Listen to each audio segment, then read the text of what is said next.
Hello and welcome to Meeting in the Sacred, a podcast where each week we invite you into diverse conversations about physical, emotional, and spiritual well being in the pursuit of wholeness. My name is Teresa Noach, and I am an interspiritual enthusiast and published author with an eclectic Christian background. And I am Danielle Chandler, a Christ Path mystic and wholeness coach. No matter where you are in life, if you are curiously seeking, deconstructing, reconstructing, struggling in your faith, or just feeling lost, you are welcome here. Hey, everybody, welcome back. We are here today to bring episode 18, and that is how to align yourself with healthy friendships. Human beings need love, acceptance, and inclusion. We aren't meant to be alone.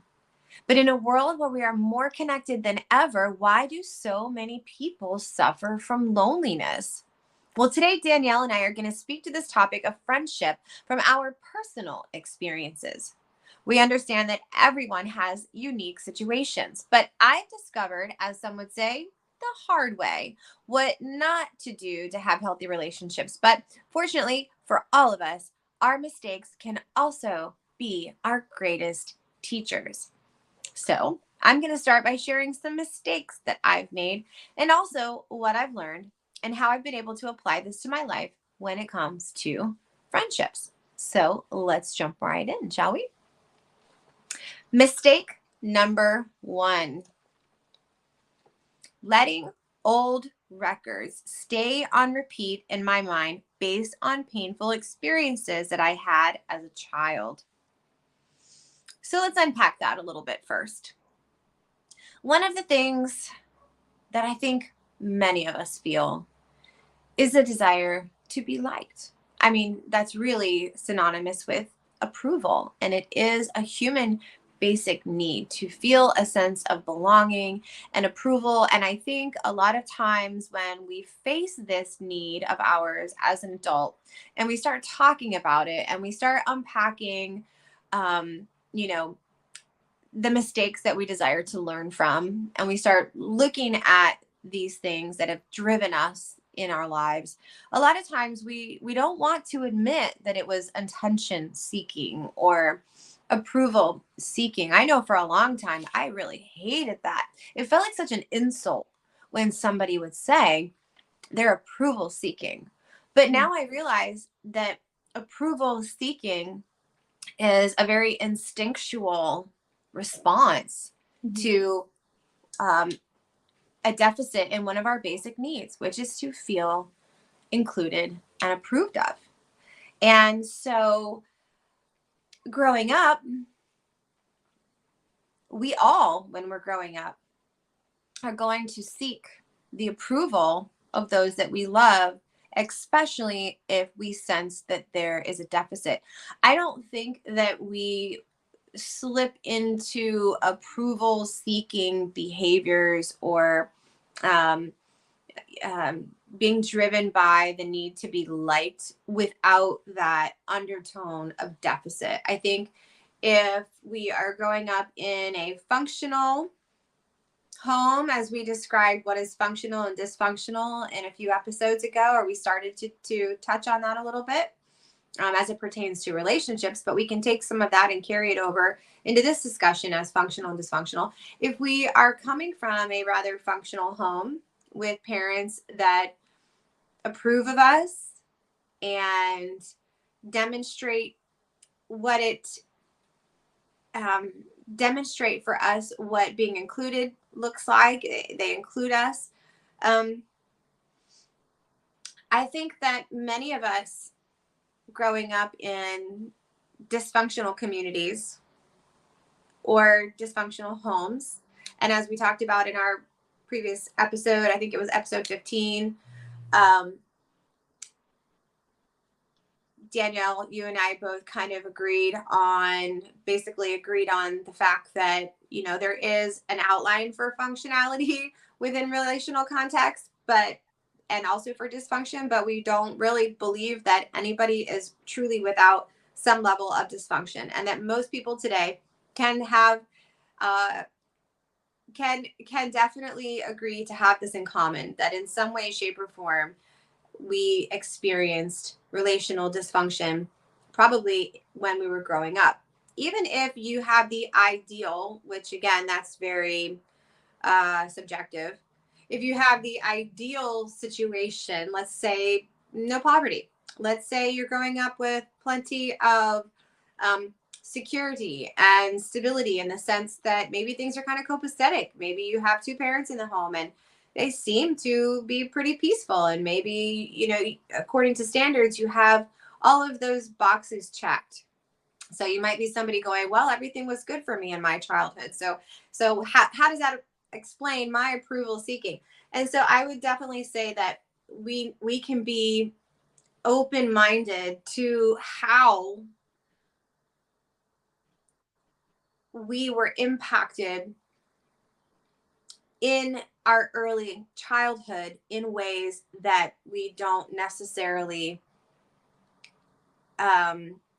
or wouldn't necessarily describe as dysfunctional. But now as adults, hopefully we can be mature enough without feeling like we're pointing fingers or blaming our parents for messing up, right? A lot of people as adults don't want to talk about this because they don't want it to feel like they're blaming their parents for not giving them something they should have had. So now I've been seeking approval because I didn't get that at home. Being mature about it is, I've even told my kids, you are going to have to take your own journey as an adult to unpack the ways in which I was dysfunctional within the context of being your parent. Because there are things that I know I don't even see. And I believe I'm a great mother, flaws and all. But there are things that I don't even see. We say it all the time, nobody's perfect. And then on the other hand, we say things like, we're all perfectly imperfect. And I know within growing up in Christianity, we have the perfection of God to hold up as our bar, and yet it's unattainable. So therefore we need mercy and grace. And I like all that. I resonate with all that.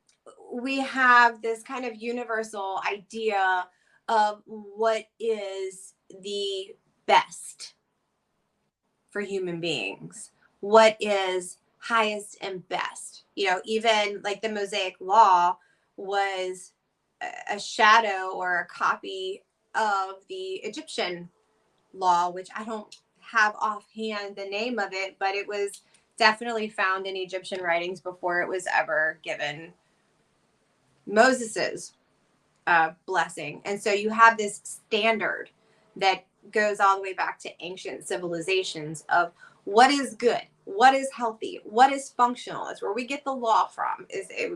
We have this kind of universal agreement as to what is good for us and what is not good for us. So ultimately, there is no perfect upbringing, which means that any of us at any time can look at the patterns of our relationships. We can look at some of the experiences that we've had as tools, not as we don't want to visit the past and get stuck there, but we do want to come to a point where we can hopefully, take some gems from the past. And I would say by looking at how we engaged with others, we can identify if we've had those, approval seeking behaviors and patterns. And I say all that so that you can sit with the acceptance of, yeah, this has kind of been something that I've done. I don't need to blame my parents for it, but I can accept the fact that I didn't grow up in a perfect home. And somewhere along the way, I developed a sense of not feeling included or not feeling approved of. And so we get to this point. We get to this point where we can at least accept that. And so for me, I don't know exactly where it started. I can't tell you, that it was because of this parent or that parent. I had two parents in the home, had a lot of great experiences growing up, and I don't have the desire to sit through and go, why did I have to seek approval? Why did I have to seek? But the truth is, I did. I did. And I do think some of it comes from, for me, growing up in a Christian church community. I early on observed what was acceptable, what got the most praise, right? Because that's another thing that we need. A basic human need, nothing to be ashamed of, is praise. We need to be patted on the back and told we're doing a good job. We need to be told, we need to hear these things, affirmation. And so, as children, we look around at our environment and we quickly find out, again, instinctively, basic human needs, we quickly find out by observing what are those things that receive those approvals and those inclusions and those praises, because I want that. And so we develop things in life and parts of our personality and parts of how we do things. And so I did, in my own personal experience, like growing up in the church life, I looked around and I saw like the pastor's kids and how they dressed, and they were on stage every weekend, whether they were being showcased for their talents and singing a song, whether they were getting the lead roles in the church play, whether they were being called on to work in the nursery, whether they were being called on to, pass the tithe bucket. I started observing how these people were evidently important. And I wanted to feel important too. So I began to develop within my personality a people-pleasing, approval-seeking tendency to shift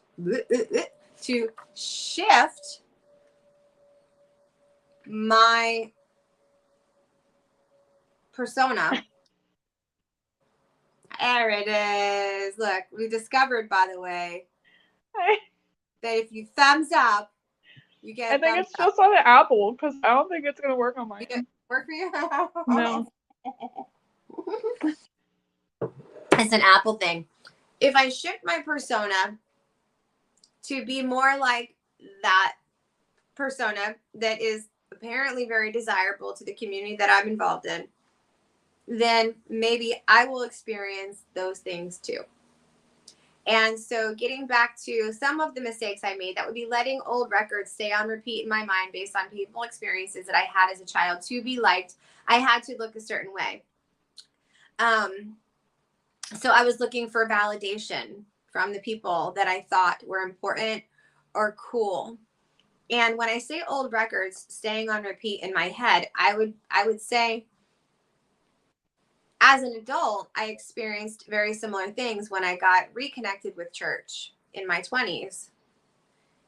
And it was like those records came back. And not that they weren't playing when I wasn't living church life. I just didn't identify them because I was in different scenarios. But I am able to see now the correlation between what I was looking for as a child and then what I was still looking for when I got involved in church again as an adult. And then I spent a good solid 10, 12 years pursuing those things that were on record in my head that meant you are approved of, you have purpose, you are valuable, you are important. And so I sought out those things. And the second mistake that I made was looking for validation in the people that I thought were cool. The first one was letting old records stay in my mind. The third one, reading too much into things. So, being a bit paranoid about what people think, but all of this still being driven by approval seeking, wanting to be approved of others, then had me going into a place of questioning too much what others are thinking about me. Number 4, being too guarded, becoming an adult and then realizing that I'm not necessarily going to get the approval that I desire. And it hurts when that happens. So now I'm going to guard my heart, and I'm going to go into the situation on the opposite spectrum, on the other extreme. And that is with I don't give a darn. I don't give a darn what anybody thinks. And I'm just going to guard my heart now, because seeking approval is too exhausting. So now I've come all the way to the other side of the spectrum. And And then on the opposite side of that spectrum, it's being overly friendly. And so swinging between these two complete polarities, being completely guarded or being overly friendly, it was freaking exhausting. And then the sixth one, I would say, is expecting too much from people. And so those are some of the big mistakes that I've made and that I've also learned from when it comes to um, developing healthy friendships in my life. Those mistakes that I made led me to friendships that would require me to maintain the same energy that I came into that with. So if I came into this relationship keeping myself guarded, then I have to maintain some form of being guarded throughout this relationship. If I come to this relationship being too friendly, then now I have to maintain this exhausting over friendliness with you in order to feel like I'm liked or accepted here. Um, if I come into this looking for validation, then when I'm not being validated, my friendships are unstable. And so the list really goes on of the repercussions of entering into relationships from a place of deficit. And all of those mistakes that I listed off, as pure as they may have been, because from a primary basic instinctual level, I was seeking to meet basic human needs from all that I knew, which was what I had observed in life. And so then as an adult, I'm able to look back now, thank goodness, in a place in my life where I had to go through this wormhole, really, of shedding all those skins that I had to wear to feel like I belonged in this world. And then, or those personas, like shedding all the personas and then having to sit in this, what felt so empty, this emptiness of not really knowing who I am, because I felt like maybe every persona that I had developed might have been false to get approval of others. So I took everything off about me and sat in that nothingness. And it was scary at first, but then it got comfortable because I realized I was a clean slate and that I was now able to take back the parts of me that felt authentic and genuine, and establish those clear boundaries for myself.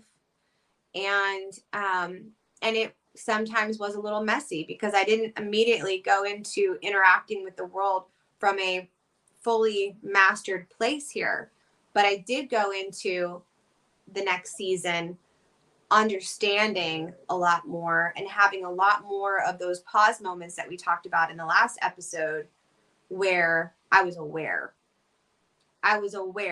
of slipping into that performance-based deficit type of energy when it came to connecting with others, or swinging to the other side and hardening my heart, maybe not wanting to engage, or swinging to the other side and being over friendly. And now I'm aware. And so I'm super thankful for that, because really that's just the place of empowerment. Knowing that you have a choice, that we don't have to, we're not automated anymore. Those early days were automated. Now, because of the contrasting experiences and the suffering and the falling out of relationships because they weren't in full alignment with who I really am, with my divine higher self, they really weren't in full alignment. So as I began to really learn how to resonate with my highest self and resonate with my divine self, and as you said before, recovering my whole heart, as I've been recovering my whole heart, and I'm now resonating in a different frequency, those relationships just started to crumble and fall apart. So it was painful. And sometimes it felt like rejection, but at least I was aware and I was able to remind myself, you know what? I have to be rejected from this particular crew, because this crew wasn't in alignment with my true self. Hmm. And I can take some responsibility for the fact that I showed up in their world as something that I was not either. And so it's okay to be where I'm at now and to say that is where I was then. But here's where I'm at now. And that's okay. And we don't have to try to fit a circle in a square peg anymore. And it's okay. You can go do you, and I'm going to go do me. And I honor you, and I respect the light in you. And there's nothing wrong with you. It was nice knowing you. Peace out.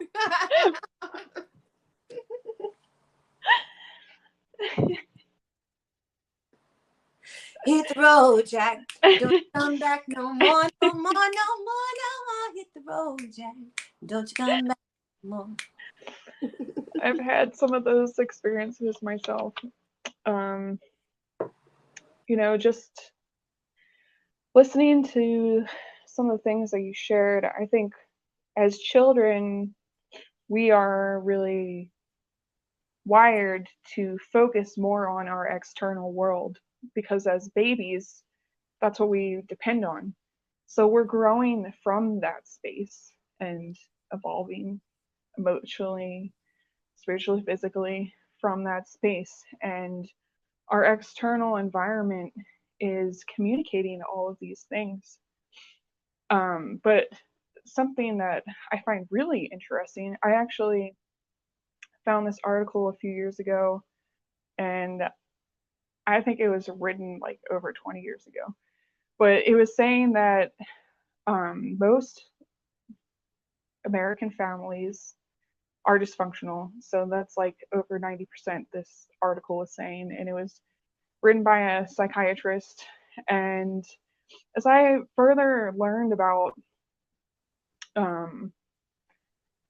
that inside of relationships, I was starting to unpack, well, if over 90% of families are dysfunctional, that means that there's people in entertainment that have come from dysfunctional families, and the music industry, and Hollywood, and I don't know, the medical field, and the psychological field. It's like all these people are influencing our society and needing to communicate to what might be a dysfunctional family or environment for people to be able to receive the information on their personal level and where they're at. That kind of blew my mind a little bit. And I was taking all of these things that you're even sharing into consideration as I was processing this.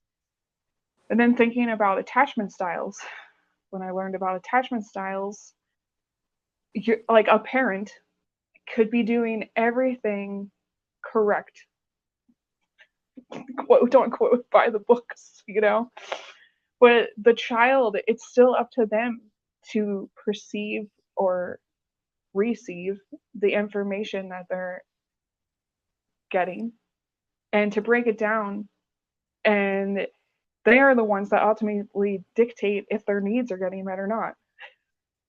Wow. And that's how the attachment styles are formed, because they start to say, can I be loved in this world?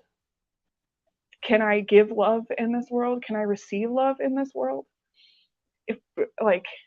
And that creates this whole foundation for every person moving forward in their life. But I think you had some really great examples. I think as, we move into elementary school, middle school, high school, there are these layers of development.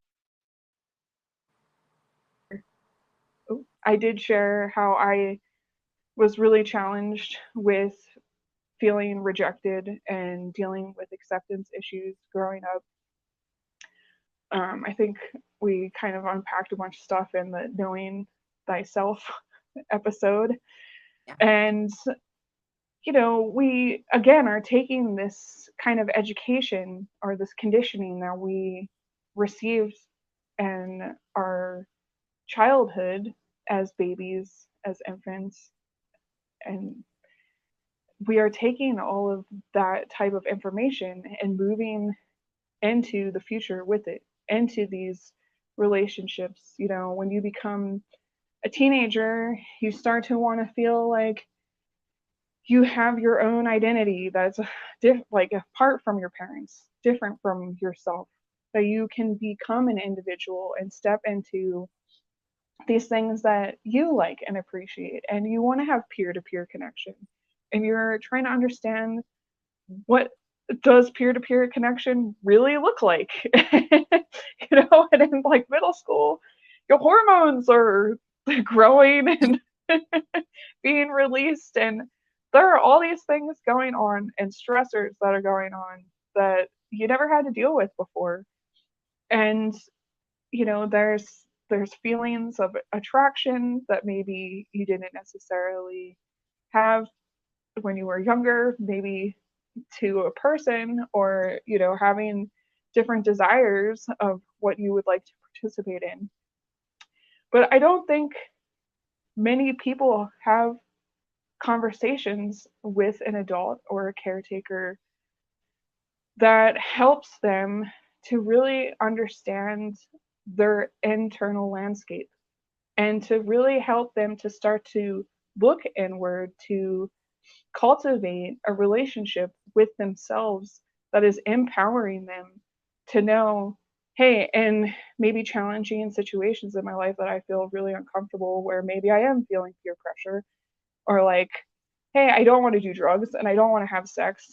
I don't want to make out with this person, but I'm so afraid of being rejected that like I'm just going to do it anyway, because I would rather deal with somebody accepting me than feeling ostracized. And it's that narrative or the tape that we've put in our minds, that we have created a very black and white situation and scenario that would determine an end result. And that end result is connected to a punishment of some kind that we believe is going to happen, that drives us through this type of, I would say, self-betrayal. But I think that even if parents or caregivers or leaders, I don't know, mentors, are having these types of conversations with youth, there's still this element of, well, we could talk about this, but then when I'm in the situation, like, what's really going to come up in my heart? Because we can say all the right things, quote unquote, what we think we would do, and maybe that's because we're talking to somebody, again, kind of like you're saying, like having this kind of transference, like we're talking to somebody, and maybe subconsciously we don't want to feel like rejected by them. We want to feel validated by them. And so we haven't actually sat with ourselves yet to realize, oh, you know what? Maybe I wouldn't really do this. Like, this is actually what I just think this person wants to hear, so that like they'll affirm me, and then we're in the situation, and then what's really living and breathing inside of us manifests and comes up. And I know that I definitely, growing up, saw myself really doing a lot of things that was contributing to the depression I was experiencing, because I was so self-sabotaging. I was so driven by this sense that I need to feel accepted, that I was willing to throw myself under the bus numerous times because of that end result, whatever picture I had in my mind, that I wouldn't have any friends, that nobody would like me, and might be all alone. And then what am I going to do? So I think, as I've worked with people and looked at my own journey, everybody has these tapes, these inner narratives that they are faced with, even no matter how much we work through them, there can still be some kind of slight impression that shows up in the back of our mind in a situation. Like you said, like you showed up at at church 10 years after, or, you know, a Yeah. series of years after. And then all of a sudden you're like, whoa, I didn't realize this stuff is like still in me, Can I you tell you, know? and I didn't know it until I was a decade of Mhm. doing it and doing it well. Yeah. I didn't even know, until God gave me an opportunity to level up, expand, shift,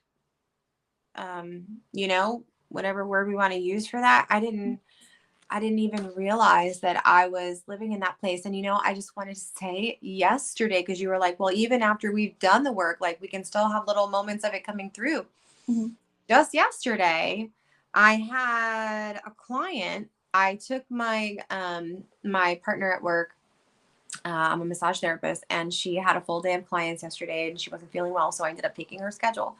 And so I had clients that I had never met. They normally get her. And my very first client was lovely and talkative. And she says she's a born again Christian.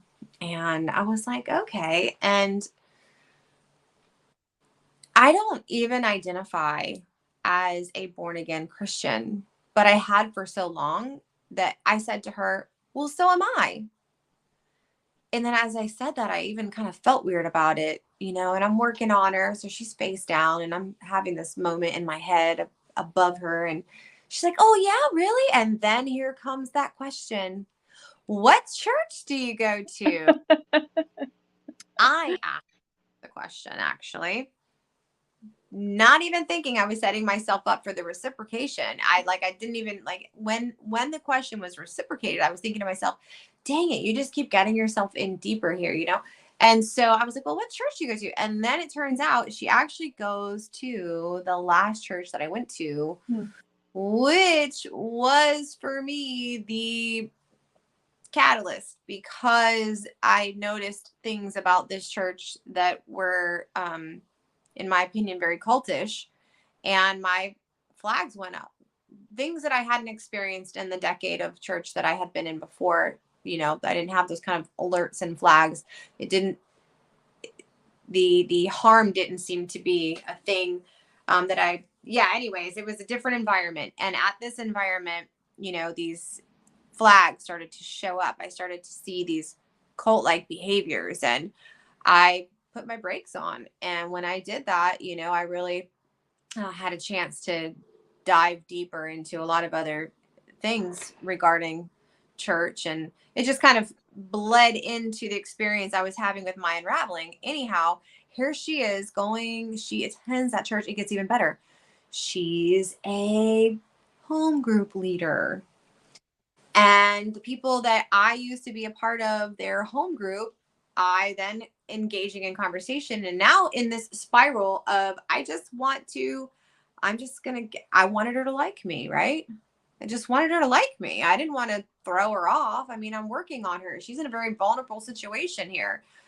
She's on my table with no clothes, under a sheet, and I just want her to feel comfortable. So now I'm kind of just like, oh, well, this is a comfort zone for me. I can talk about this stuff. This is where I spent my life for so long. So it's like, this should be comfortable for me to talk about. But the whole time I felt like I wasn't being 100% authentic. Mhm. And just saying, so when the question came out a few minutes later of, well, where do you go to church now? I even stumbled over that because of the belief within the church of, like, if you're not going to church somewhere, are Mhm. you, maybe you slipped away. What do I care if somebody in church thinks I've slipped away? And so, but here I was in this moment, not wanting her to think that about me. And then, so I spent the whole rest of my day, not the whole rest of my day, but obviously since then till even now, asking myself, what in the world? Okay, all right. Well, there you go. You got to see a little glimpse of where it still exists. So when you're given the opportunity next time, stand in your confidence, stand in your integrity. You're proud of who you are now. You're proud of where you are with what you know and what you don't know. With going to church or not going to church, with going to the coven or not going to the coven, like wherever you want to go, but you've come to a place where you love who you are. So then don't betray yourself in those situations. But I didn't, it's like that record kicked in and I just went into autopilot and just began, saying things that I thought were going to make this person feel comfortable. And that's what it was. I wanted the person to feel comfortable. I didn't want them to suddenly feel like, oh no, this woman that's touching me, because I know also how the evangelical how they feel about people touching them, and I was just, I didn't want to subject myself to the judgment. Right. So I betrayed myself, but there it was, that record popped in out of nowhere. And I get that though. yeah, I mean, like, this is like obviously a different kind of a topic, but like, there's a whole thing when it comes to walking away from the things we once believed, and if that is the Christian culture, and deconstructing, or you know being in an environment that you understand what the beliefs was in that environment and the judgments that people have in that environment, and you might have had those judgments and then yeah, you realize, oh, that's what a judgment looks like. I didn't realize I was judgmental because I thought judging was this extreme, yeah. and like the black and white thinking of these certain words that we kind of are connected with, and so yeah, I mean, I definitely deal with those thoughts too, because there's a lot of, for myself, pain, and like just, yeah, like so many levels of like stories and pain and discomfort with all of that. So There is, and we don't want, to feel that, what, and that's even another thing too, like just having the compassion and acceptance for ourselves in the moment, because mhm, we still respond sometimes out of a place of um protecting ourselves, and it is the brain's way of keeping homeostasis. And so um you know good job, body, you're doing what you think is yeah, best. And but as we grow, I wanted to say, um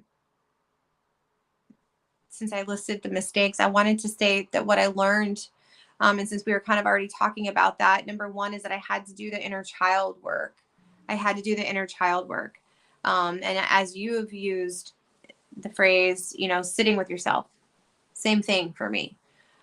Sitting with myself, but I had to sit with my younger self because those were the records that were playing. And I mean, then I say younger self, like even though in my 20s, well, then what other things did I develop in my 20s and in my 30s? So even now, sometimes sitting with my former self and from a place of wholeness where I'm at now, or even channeling and connecting with my higher self so that I can channel that wholeness into my being now, and then also into the parts of my being that are still stuck in those records. But I had to do the inner child healing work. Number two, I had to deconstruct why I wanted to be accepted by certain people. And number three, stopped giving a rat's ass about how someone might feel about me. And I did that by learning to really love myself and see my friendship as valuable. When I started really seeing myself as valuable, and that what I have to offer as valuable, then I didn't feel like I had to earn my way into someone's life. Like, no, you know what? My friendship will bring value. And if you don't see the need for that value, that's fine. I'm not offended by it, because I don't need everybody else's friendships either. I'm sure there's a lot of really valuable people out there that I don't need to be friends with. Just because somebody else has value doesn't mean that I have to be their friend either. So, but I see myself as valuable. I see my friendship as valuable. And so I don't, I don't need to care what people think. I stopped playing tough girl. Number four, I stopped playing tough girl because I no longer feared rejection. Back to number one, doing the inner child work. So when I no longer feared being rejected, which yesterday a little bit popped up in there, But in the past, resorting to being walled or guarded or abrasive or gangsta or whatever, I didn't have to put my protective mechanisms out there.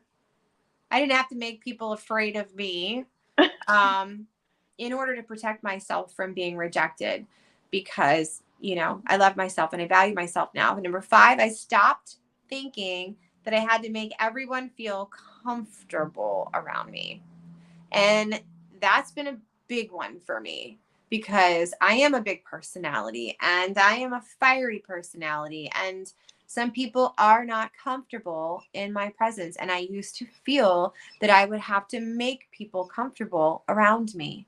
And God, it feels so good to not be living in that place. And it feels so good to know that even when I have moments where I slip into that, I'm aware and I can snap right back into the present and be fully mindful of the present, not live in those records. I can be aware of when those records are playing. And number 6, I learned to accept people for where they are and to clarify my boundaries and stick to them. And when I say accept people for where they are, that also doesn't mean I accept you, we can be friends. It means my heart is right in regards to you, but I may not ever have to talk to you again because you may not be a healthy person to talk to, and that's not on me. And quite honestly, in church life, you, especially as a leader, you weren't supposed to have those boundaries a lot of times. And I found it very interesting that if you go up in the ranks into the pastors, a lot of times, and their assistants, the boundaries were firmer for them than they were for the boots on the ground, so to speak, because they needed to be protected so that they could go. And I heard this numerous times, they had to deliver the word of God. So they needed to not be, slimed by the funk coming in on people. So you got to send the worker bees out to get slimed. And that really was the politics of it. The pastor had this other job and he had to be right for that job. So everybody else has to go handle the other ministerial parts. And in doing that, there were so many times where I felt the pressure to give more of myself to people than what I should have been giving to them, because it was ministry. It was selflessness. It was serving. It was God empowering me to do this. God through me, not myself. I can't do this. And that was a big one. I can't do any of this. Is false humility. I could never do any of this in and of my own strength. It's God doing it through me. And that's how come I can love infinite people all of the time and have no clear boundaries for myself, because I'm a supernatural being, and this is the evidence of Christ living and flowing through me, and it's the biggest crock of shit.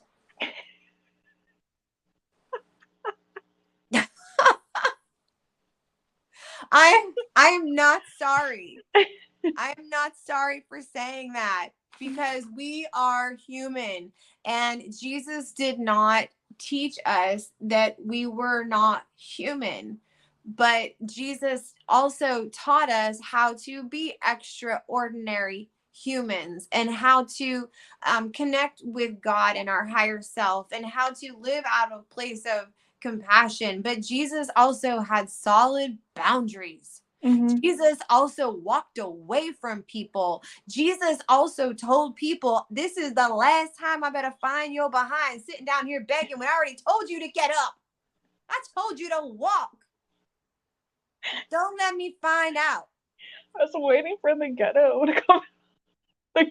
Don't let me find out you sitting here asking people for money when I already done picked you up one time. We rolled that mat up right in front of those folks, and they couldn't say nothing about you walking, but now you're sitting over here begging again. I mean, come on now, Jesus was not playing around. And so I'm not sorry for saying that infinite capacity to give is a crock of shit.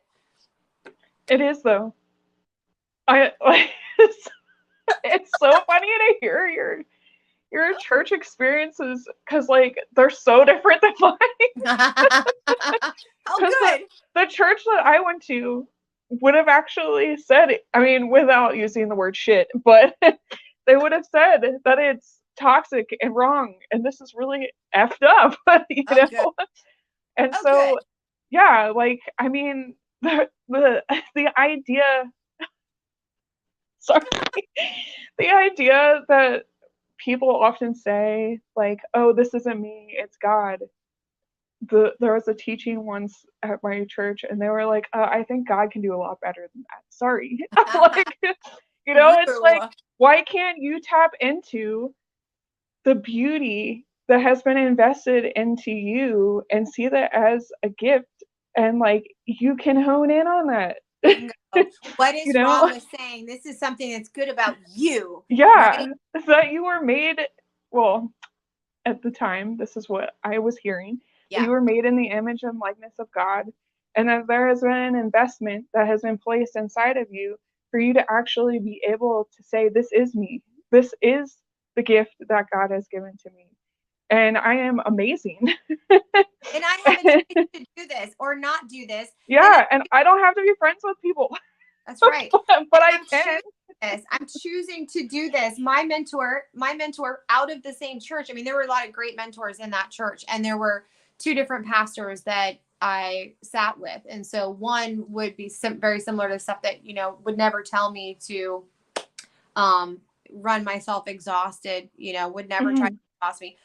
The other different leadership down the road had some tendencies for that. But anyways, um, my mentor and the founder of Daughters of Naomi said that to me. She said, when people deflect everything back to Christ in them and this total depravity, like there's nothing good in me, Mhm. and everything that you see good in me, it's not me at all. It's Jesus Christ. It's God in me.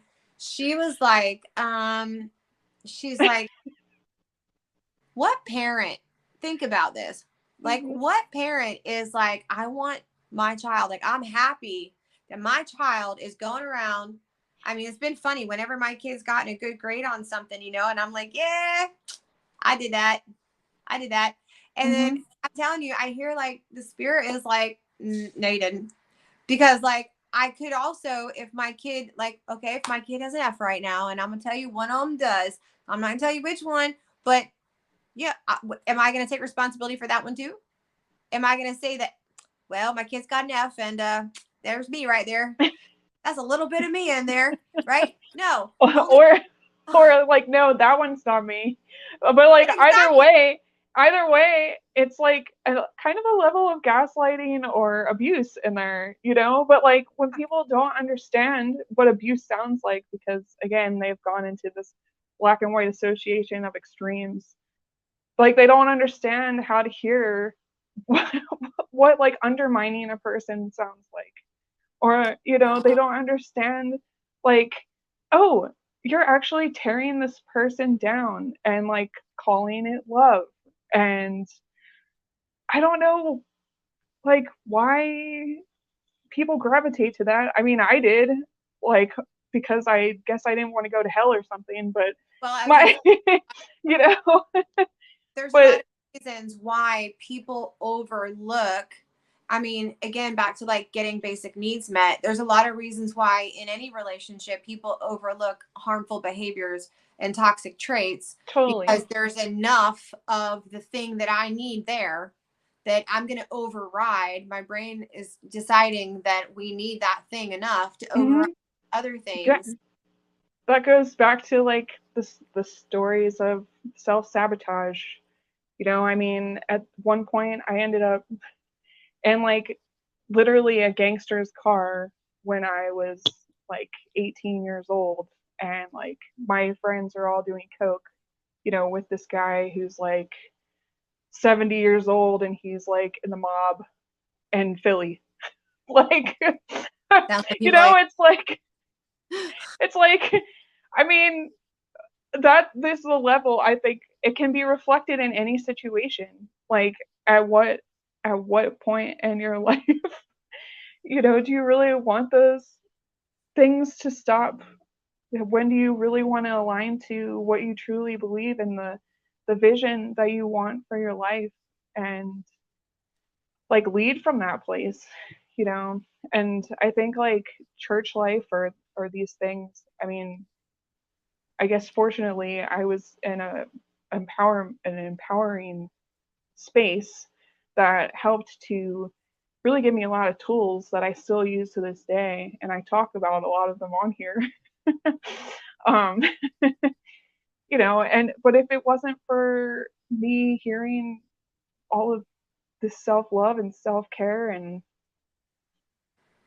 how to live from the inside out, like I don't know when that would have come on my path and how it would have come in the way that it would have, but I'm glad that I have been able to really embrace loving myself and evolving from a place where I was, feeling so just disconnected from myself and oppressed and depressed.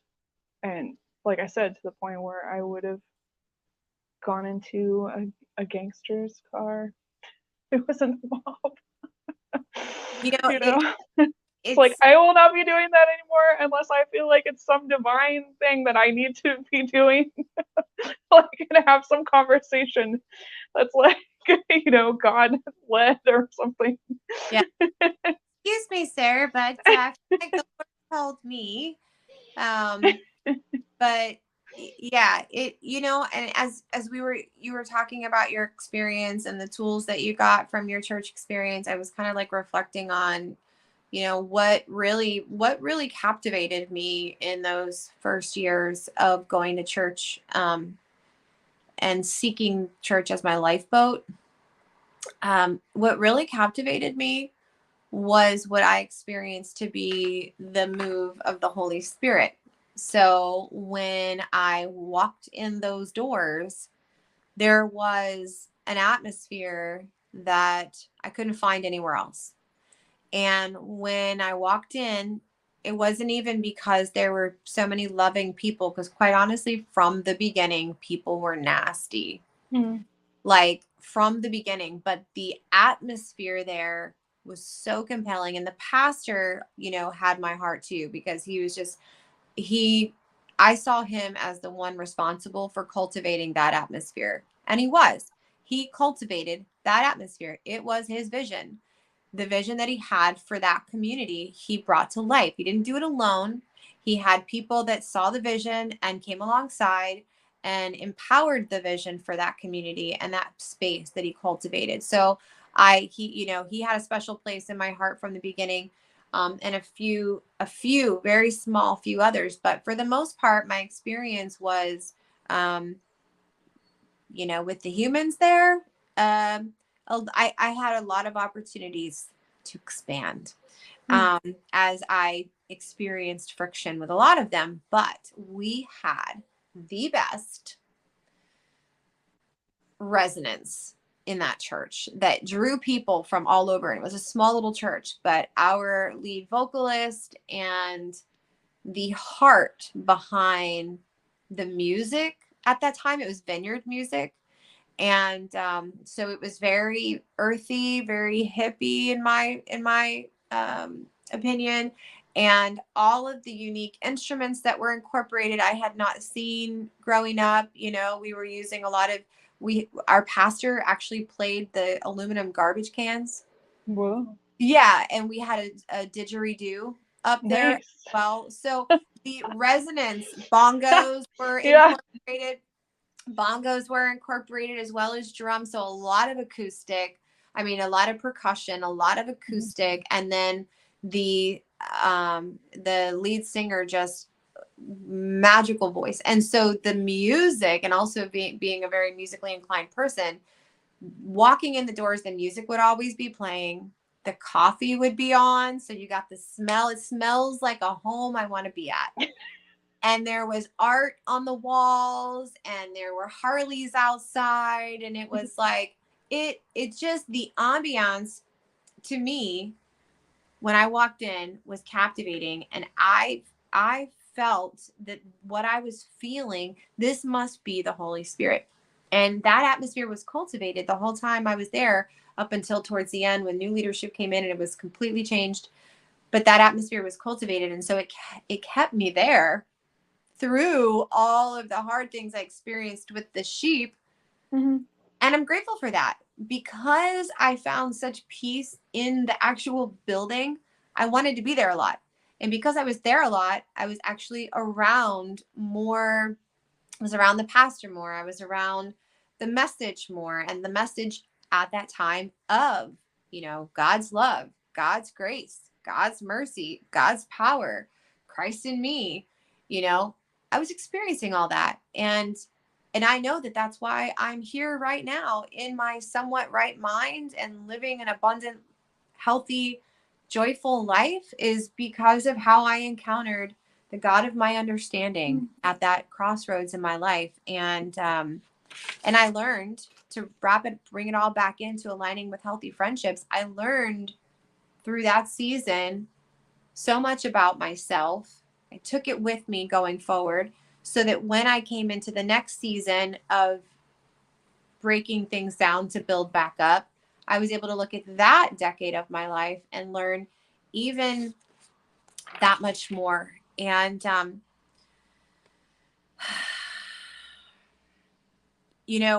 I learned that I didn't have to be friends with everybody all the time.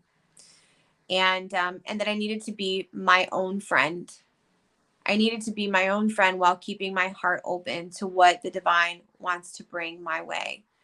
So I would say to our listeners before we close that, remember, most friendships are seasonal, and they're not, every connection, every friendship doesn't come into our life to be permanent. Most of the time, these experiences are coming into our circle of influence for time. We are blessed with one, maybe two lifelong connections. I think you're frozen. You're frozen.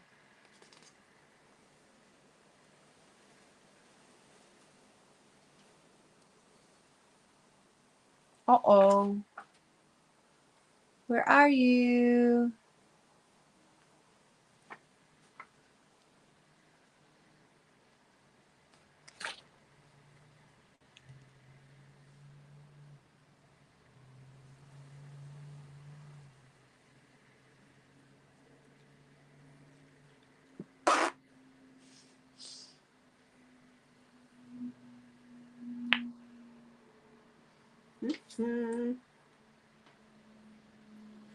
Sorry. Hi. My phone died. Oh, I'll just mute myself here. That's okay. We're getting ready to close out. I felt like Yeah. you still had more to share, though. What? I feel like you still had more to share. I just have a quote. Oh, you have a quote?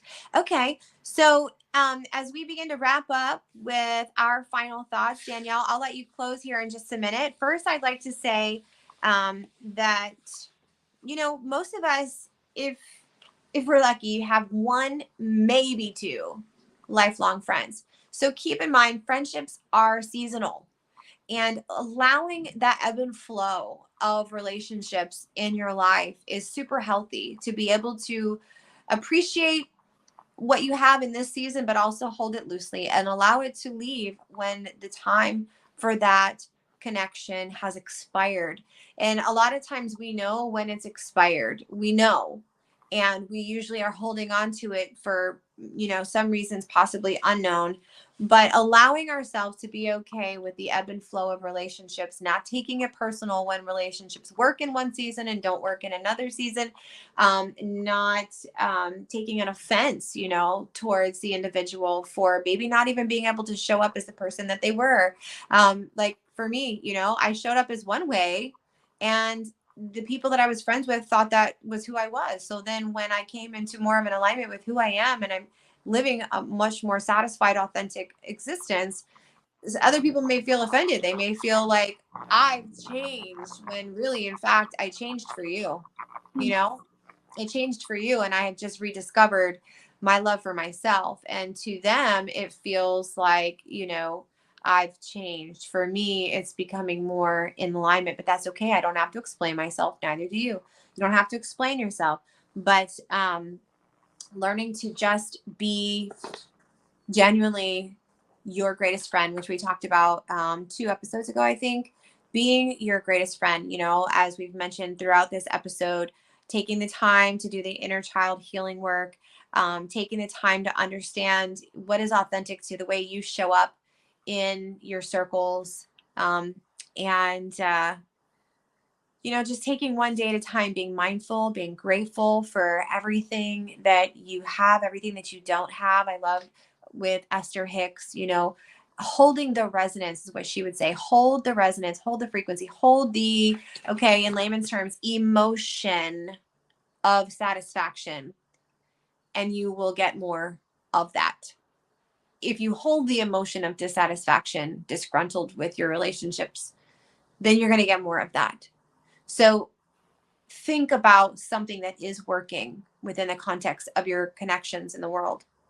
And if you don't have much that is working for you right now, find something that allows you to experience an emotion of satisfaction and sit with that for a minimum of 17 seconds, and you will get another thought with an emotion similar until next thing you know, you shift your complete emotional state. When you shift your emotional state, then you also shift the atmosphere around you, and you will begin to find yourself cultivating and experiencing the magnetic attraction of friendships that are aligned with you now, friendships that are enjoyable, friendships that you can experience that that acceptance and love and enjoy and whatever else you're wanting to get out of a friendship. So I wanted to say, please go get my book, Unraveled from Trauma to Transformation. In the back, I have a step-by-step workbook that helps you to cultivate the inner landscaping, as we've been talking about, or the garden of your life, the emotional, mental, and physical garden of your life, and how to cultivate it, create a vision for it, and actually begin to manifest the tangible dream that you design with me in this workbook. So Unraveled from Trauma to Transformation, or you can go to my website, unraveledtogether.com. And before Danielle gives us that final quote, also you can find Danielle at You Are Fully Alive. Find us at meetinginthesacred.com and also on Instagram. So I was looking up quotes about being your best friend, and I found this Pooh and Piglet little cartoon. Oh, I love it. And I felt like it was as though we are talking to ourselves. So it goes like this. Will we be friends forever? Oh, sorry. Let me redo that. Try to be we'll nice be friends. Loud. Yeah. To be loud. We'll be friends forever, won't we, Pooh? Asked Piglet. Even longer, Pooh answered. And they're kind of walking through the snow and looking at each other. It's really cute. I'll see if we can post it underneath somewhere. Wait, say it again. Say Sure. it loud. We'll be friends forever, won't we, Pooh? Asked Piglet. Even longer, Pooh answered. I love it. Wherever we go, there we are. That's right. We can't escape ourselves. And if we can figure out how to love ourselves in each moment and be our best friend, we'll be the best friend that we can be for ourselves through any circumstance. So. That's right. Thanks, Danielle. Thank you, everybody, for spending your time with us. Make sure you subscribe for more content and find us on social media. We look forward to talking to you again. Namaste.